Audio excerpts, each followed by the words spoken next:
Nous sommes les rescapés de toute la guerre et de l'acharnement que nous avons subi en Côte d'Ivoire en 2010. Ce sont les propos du ministre Sébastien Dano Didier qui a sorti des mots forts. Vous savez, en 2010, et il faut que ça change. C'est-à-dire, il faut qu'on soit focus. Si vous avez les règlements de compte, ce n'est pas dans la politique que vous devez venir régler les comptes. C'est-à-dire, il faut faire appliquer la loi, peu importe ce que votre état d'âme pense. Et la vraie loi dans la démocratie. Alassane Ouattara, en prenant le pouvoir en 2010, il n'a pas calculé. Pour lui, il fallait exterminer le camp du président Laurent Gbagbo. Pour les plus chanceux, ils ont fui. D'autres ont été arrêtés. Ils ont subi des tragédies. Ils sont sortis, on a admissé d'autres et d'autres pas du tout jusqu'à présent. Pour Sébastien Dano Didier, ceux qui sont rentrés aujourd'hui et qui constituent le PPACI sont des rescapés. Ils se sont en sortis, mais il faut dire merci Dieu, parce que ce n'était pas facile de s'en sortir. Quand vous avez en face un parti de dictature et qui a pour meilleur ami l'Occident, qui est prêt à mettre le paquet pour que ce parti soit humilié jusqu'au dernier niveau et que ces gens s'en sortent, ils sont considérés comme des rescapés. Des rescapés parce que beaucoup d'Ivoiriens sont morts. Quand on parle de 3000 personnes, c'est ceux qui gagnent les élections, c'est ceux qui gagnent cette bataille qui parle de 3000 morts. Mais le camp du président Laurent Gbagbo estime qu'il y a eu plus de 10 000 morts. Quand on sait qu'il y a eu 900 morts en une journée dans certains villages, 3000 morts, c'est très peu dans l'étendue de cette guerre. Et il ne faut même pas remonter depuis l'an 2000 jusqu'à partir en 2010. On va trouver combien de morts. Donc ceux qui restent vivants et qui sont là aujourd'hui sont des rescapés. Des rescapés qui ont donc survécu à toute cette tragédie et qui ont décidé de raconter la vraie histoire et de faire exactement ce qu'on n'a pas fait hier. À côté, j'apprends que la CPI a clôturé le dossier de la Côte d'Ivoire. Bah oui, elle peut clôturer le dossier de la Côte d'Ivoire, c'est pas grave. Est-ce que le président Laurent Gbagbo a dit qu'il voulait envoyer quelqu'un à la CPI? Non, ceux qui envoient les gens à la CPI, c'est Draman. Le président Gbagbo n'a pas dit qu'il veut envoyer quelqu'un à la CPI. Ce n'est pas ce qu'il est. Non. S'il y a un jugement à faire, il y a des juges compétents. C'est M. Ouattara qui avait estimé qu'à Côte d'Ivoire, à cette époque-là, il n'y avait pas de juges compétents pour juger le président Laurent Gbagbo. Et c'était vrai. Parce que dans les conditions auxquelles il a pris le pouvoir, aucun juge ne pouvait être compétent pour juger Gbagbo parce qu'il devait condamner le président. Tous ceux qui ont été jugés là-bas ont été condamnés. À l'instar de la première dame Simone Veil Gbagbo. Leur truc rapidement, on les a tous condamnés. Le président Laurent Gbagbo est le seul et Charles Blé Goudé qui ont été jugés à l'extérieur et dont ils n'ont pas été condamnés. Donc en réalité, Ouattara avait raison de dire qu'il n'y avait pas de juge compétent parce qu'il n'y en avait pas. Maintenant, le dossier peut être clôturé. Mais pour faire la réconciliation, il faut parler de la vérité. Il faut savoir qui a fait quoi et pourquoi avant de pardonner. Ce n'est pas pour forcément mettre les gens en prison. C'est aussi ça qui est la vérité. Le président Gbagbo ne vient pas là pour mettre Ouattara en prison. Je ne pense pas que c'est ça son projet politique, mais c'est pour faire la véritable réconciliation. Qui a fait quoi et pourquoi? Et on demande pardon et on accepte le pardon. La team, écoutons cette vidéo de Sébastien Dano Didier. Tracasserie inimaginable. Pendant les 10 années, nous sommes morts. Nous avons été prisonniers. Nous avons été exilés. Et nous que vous voyez devant vous, je peux considérer que nous sommes des rescapés. Ce sont ces rescapés-là, avec à leur tête le président Laurent Gbagbo, qui vient vous parler. Vous dire merci pour tout le soutien que vous lui avez apporté durant tous les temps des difficultés qu'il a passées. À Korogo, à La Haye, en Belgique et même à Côte d'Ivoire, maintenant qu'il est là. Les difficultés sont toujours là. Mais nous sommes des hommes et un homme ne baisse jamais les bras. Et un homme, comme on dit en pays BT, un homme ne pleure pas. Ne pleurez pas sur vos sorts. Allez de l'avant. Le bonheur est devant. C'est quand nous allons résister, cheminer et aller vers le bonheur que nous aurons le vrai bonheur. C'est ça que je suis venu vous dire. Ce monsieur Laurent Gbagbo est arrivé. Il a créé un parti politique. Il a demandé à son parti d'aller aux élections en septembre 2023. Et aujourd'hui, à quelques mois d'une échéance fondamentale, à quelques mois d'un tournant important de notre pays, il a décidé de reprendre la lutte lui-même. Gbagbo Laurent, votre fils est candidat à l'élection présidentielle de 2025. Gbagbo Laurent, votre fils est candidat à l'élection présidentielle de 2025. Alors, depuis qu'il a annoncé la candidature, que nous sommes contents, comme vous êtes contents, les critiques viennent de partout. Le camp adverse est en ébullition. Le camp adverse ne se retrouve plus. Le camp adverse cherche partout ce qu'il veut dire, ce qu'il ne peut pas dire. On dit Gbagbo Laurent ceci, on dit Gbagbo Laurent cela. Quand il parle, on dit mais pourquoi il parle? Quand il ne parle pas, on dit mais pourquoi il ne parle pas? Quand il ne touche pas, on dit mais pourquoi il ne touche pas? Quand il n'est pas malade, on dit mais pourquoi il n'est pas malade? Quand il est malade, on dit pourquoi il est malade? C'est ça Gbagbo Laurent. Gbagbo Laurent, c'est ça Gbagbo Laurent. L'homme de tous les temps et de tous les instants. Quand tu n'as pas parlé de Gbagbo, c'est comme si tu n'avais rien fait dans ce pays. Quand tu n'as pas parlé de Gbagbo, c'est comme si tu n'avais rien fait dans ce pays. À preuve, il y a certains partis politiques qui ont comme programme de gouvernement Laurent Gbagbo. C'est Gbagbo qui est leur programme de gouvernement. Donc, le parti adverse, le camp adverse est en ébullition, parle dans tous les sens. Je ne vais pas revenir tout ce qu'ils ont dit, parce que là aussi, vous-même, vous les prenez déjà à notre place. Donc, je ne vais pas revenir sur ça. Mais c'est le comportement de quelqu'un qui a peur. Parce qu'ils ont peur de Laurent Gbagbo, il faut qu'il l'accuse de tous les maux. Comment? Tu amènes quelqu'un à un tribunal international, un tribunal de blancs. Quand on va là-bas, on ne revient plus jamais. Quand on va là-bas, tu es condamné tout de suite. Gbagbo Laurent va là-bas et il revient et il gagne son procès. Alors, entre nous, on dit voilà la forêt, de la forêt là, il y a des animaux de toutes sortes. Des serpents, des scorpions, des lions, des panthères, tout ce que vous voulez. On dit quand tu rentres là-bas, tu ne reviens plus. Gbagbo Laurent rentre dans cette forêt, il traverse la forêt et il revient. Posez-vous des questions.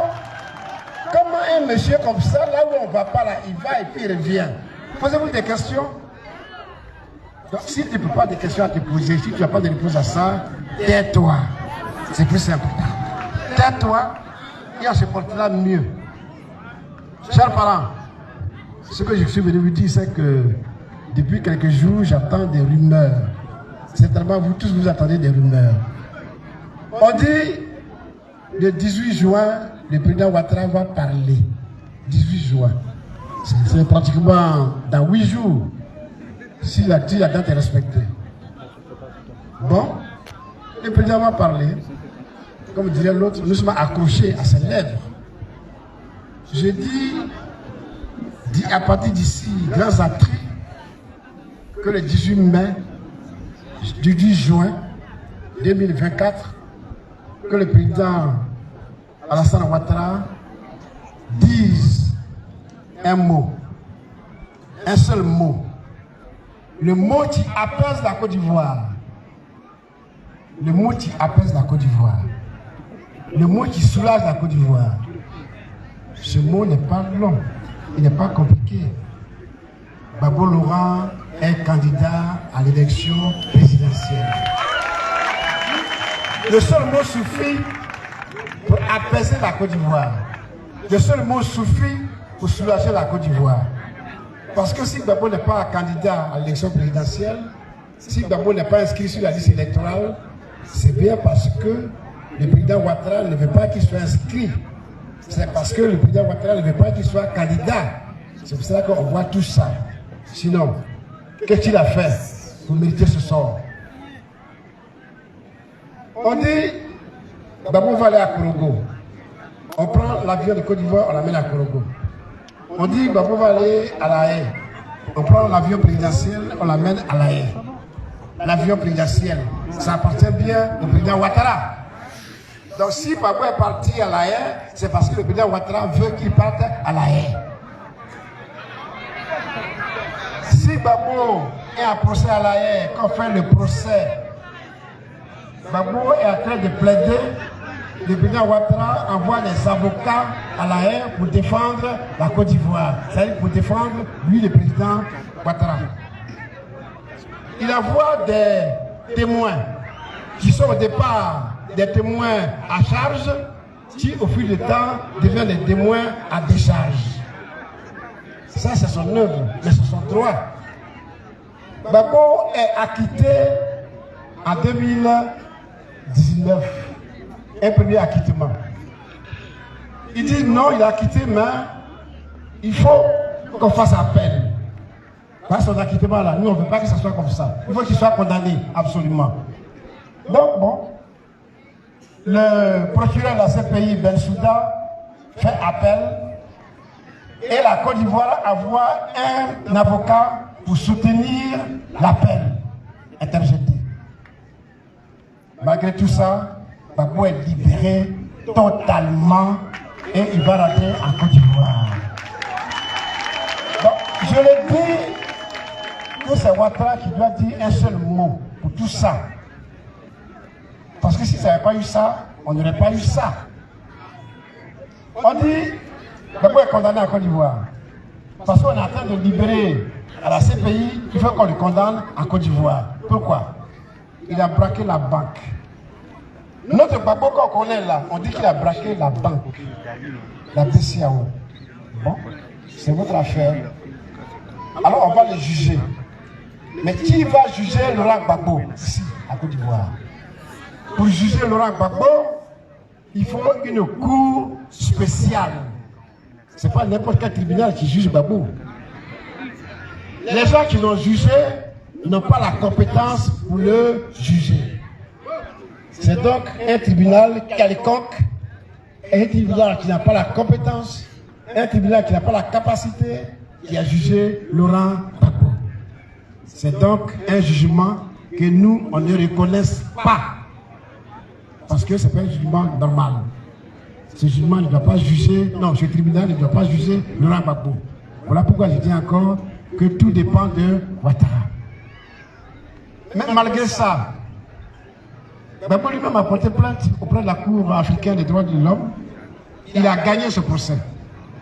La Cour africaine des droits de l'homme dit ce que vous avez fait là, c'est zéro. Il faut inscrire Gbagbo sur la liste électorale. C'est la Cour africaine qui a dit, c'est pas le tribunal de Côte d'Ivoire. Un tribunal international l'a blanchi totalement. Un tribunal africain lui dit écrivez son nom sur la liste. Ouattara dit moi je ne suis pas d'accord avec ça. Et comme je ne suis pas d'accord avec ça, je me retire de la Cour africaine des droits de l'homme. Pour ne pas respecter la décision. Il s'est retiré. Quand on met tout ça bout à bout, on comprend simplement que c'est Ouattara qui ne veut pas que Gbagbo soit candidat à l'élection présidentielle de 2025. C'est pour ça que je dis que le 18 juin 2025, Ouattara va dire un mot. Juste un mot. Un mot qui apaise la Côte d'Ivoire. Un mot qui libère la Côte d'Ivoire. Ce mot, c'est Laurent Gbagbo est candidat à l'élection présidentielle. C'est ça qu'on attend. Chers parents, c'est ce message que je suis venu vous livrer. Que nous avons beaucoup de choses à faire devant. Nous qui sommes ici, nous voulons que notre pays soit en paix. Nous voulons que ce pays revienne comme il était avant. Moi, j'ai combattu le feu Boigny, mais je préfère que le pays revienne comme on était avec le feu Boigny, l'esprit qu'on avait. Il n'y avait pas de baoulés d'un côté, il n'y avait pas de BT d'un côté, il n'y avait pas de Yula d'un autre côté, il n'y avait pas ceci, il n'y avait pas cela. On était tous unis. C'est ça que nous voulons ramener. Et c'est ça que Gbagbo Laurent veut ramener. Il veut ramener la paix, la réconciliation en Côte d'Ivoire. Et nos amis du PDCI qui ont soutenu notre liste et qui sont aujourd'hui conseils municipaux le savent très bien. Parce que nous, on travaille dans ce sens-là, on a travaillé dans ce sens-là à la présence du président Ali Kenan Bédié, paix à son âme. Donc pour la réconciliation, pour la paix en Côte d'Ivoire, pour l'harmonie, pour la prospérité de notre pays, nous avons besoin les uns des autres. Et nous n'avons pas besoin nous n'avons pas besoin d'épreuves de force. Ce qu'on peut régler pacifiquement, il faut le régler pacifiquement. Et ce qu'on va régler pacifiquement dès demain, le 18 juin, c'est le mot. Le mot qui sauve, le mot de paix, le mot de liberté, le mot de sagesse que nous attendons du président Alassane Ouattara. Chers amis, voilà ce que j'étais venu vous dire. Je vais laisser le micro à vous demander encore une fois de rentrer en brousse, de rentrer dans les bois sacrés, de rentrer à l'église, dans les mosquées, partout, pour prier pour la Côte d'Ivoire. Prier pour que les jours qui nous restent là, jusqu'à l'élection présidentielle, soient des jours heureux, des jours de paix. Et pour cela, il faut que chacun d'entre nous y mette les siens pour que tout cela soit possible. Chers parents, Laurent Gbagbo vient pour vous redonner l'espoir qu'il vous a donné quand il a été élu en 2000. En 2000, c'était le paysan, la paysanne, l'ouvrier, l'intellectuel qui était heureux. Cacao vendu à prix fort, EVA vendu à prix élevé, tout ce que vous voulez, vous étiez heureux. Tout ça, ça manque aujourd'hui dans notre pays. C'est ça qu'on va ramener. C'est ça que Gbagbo veut ramener. Il veut ramener la sérénité, il veut ramener la confiance les uns dans les autres. C'est pour cela qu'il est candidat. Il a présenté 10 piliers pour sa gouvernance. Mais il s'engage aussi devant vous à travers 10 projets essentiellement. Et le premier de ce projet, c'est de faire la réconciliation, mais c'est surtout de dire que moi, Gbagbo, si je suis président, je n'aurai que 5 années seulement à faire pour fixer les boulons et je laisse la Côte d'Ivoire à la génération future. C'est ça qu'il a dit. Chers amis, donc, ce sont sur ces mots d'espoir. Encore une fois, je voulais vous dire merci, merci, merci et merci d'avoir élu Louma Hortense et son équipe. Et nous comptons sur vous pour que cette fille réussisse sa mission. Que Dieu nous bénisse.